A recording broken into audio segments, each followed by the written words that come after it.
Hi, welcome to my channel. ఈరోజు మేము కరివేపాకు పొడి చేసుకుంటున్నాము. అది ఎలానో ఇప్పుడు మీకు చూపిస్తున్నాను.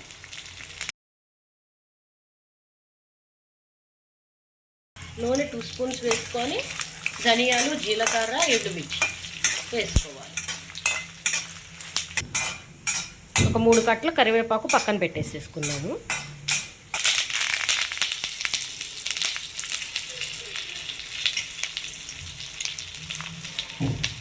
బాగా ఫ్రై చేసుకోవాలి. మనము అలా చిటపటమంటే సౌండ్ కూడా వస్తుంటుంది మనకి.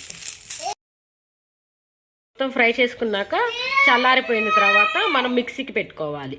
దాంట్లోకి నిమ్మకాయ సైజ్ అంతా చింతపండు తీసుకోవాలి. అలానే కొంచెం కళ్ళుప్పు కూడా తీసుకోవాలి. ఇంకా మనం దీన్ని మిక్సీకి పట్టుకోవాలి. ఒక 10 వెల్లుల్లిపాయలు వేసుకోవాలి మిక్సీకి కొట్టేటప్పుడే. ఇదిగోండి, మొత్తం పొడి కట్టుకున్న తర్వాత ఇలా వచ్చేసిద్ది అనమాట. దీన్ని మనం ఎన్ని రోజులైనా గాజు సీసాలో అలాగ స్టోర్ చేసి పెట్టుకోవచ్చు. ఈరోజు మా ఇంట్లో స్పెషల్ బీన్స్, క్యారెట్, కొబ్బరి కర్రీ అండ్ కరివేపాకు పొడి. Thanks for watching.